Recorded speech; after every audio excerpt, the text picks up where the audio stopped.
everyone. My name is Angela, and this is the title of my thesis, The Prototypical Spatial Pattern of the Brain During Movie Viewing. But I'm not going to go and explain the title right away because it's catered to a scientific audience to publish in a journal. So let's skip it. The fundamental question I want to ask is, are our brains the same? It's a question that neuroscientists have asked themselves for a very long time. And it's inherently interesting. We must be curious about whether our brains are the same. We might find solace in knowing that the brains in this room are similar in some ways, or we might find solace that our brains are different to, say, a certain presidential candidate. But this is too broad of a question for me to answer as a lowly grad student, so I'm going to define this a little more. I'm going to ask, do we encode information the same way when doing the same thing?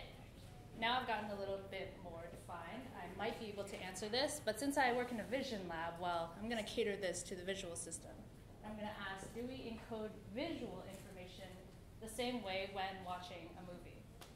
Why movie? Well, why not? So I'm going to go about answering this question. The first thing I thought of as a method was fMRI. fMRI would be great to use for this kind of project because it images the whole brain while you're doing a task inside the MRI. And the fMRI works very simply. It's a very large magnetic field that stimulates the protons in your brain, and this is widespread across your brain. The protons have different properties depending on the environment they're in. By measuring those properties, we're able to visualize the different structures in the brain and also the activity in the brain while you're inside the MRI. Next, I need a task, so I picked a stimulating movie. It's an IMAX 3D underwater movie. And I picked it because it was rich in stimulus. There are many colors, there are many things going on. And it might sample a large amount of the visual system. And it might mimic more closely what we actually see in the real world, not to say we live underwater, but more rich stimuli than, say, a square on a white background. And lastly, I need subjects to compare between. The results of these things is a data set of fMRI pictures of the activity in your brain while watching a movie, and I have this for over 50 subjects.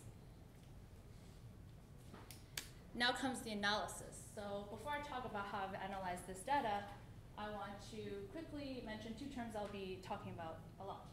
One is a voxel. A voxel is just a 3D pixel. It's the smallest unit of measurement used in fMRI. And it works the same way as a pixel in a picture. The next thing is ROI, which is region of interest. And this is basically a window that I'll be looking through. It's just a defined area that I want to specify. And this is defined solely by my own choosing.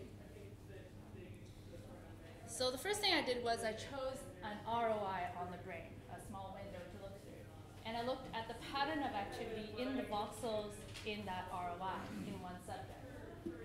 But that only samples a small part of the brain, so obviously I took thousands of ROIs across the entire brain, and I compared the patterns inside each one of those ROIs between all the different subjects, between every pair of subjects. And what I wanted to know is the pattern within one ROI the same from one subject to the next?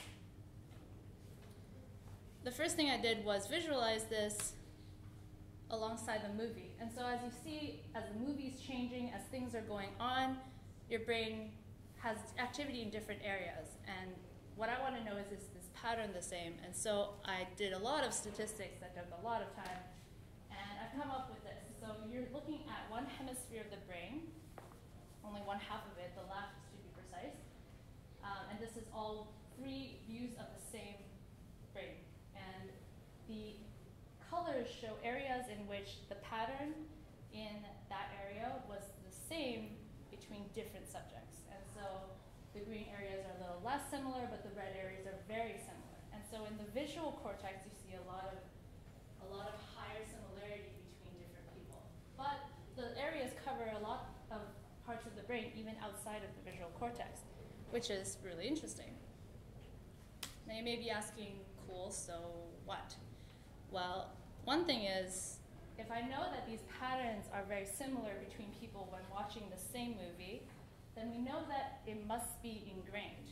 We haven't been learning this over time fine because, well, they're the same between people who have lived very different lives. And that's inherently interesting. The second thing is more a clinical view. Well, if we have all these normative data sets, then we can use it as a benchmark to test abnormalities. And so this abnormality can occur in traumatic brain injury, schizophrenia, depression, or autism, just to name a few.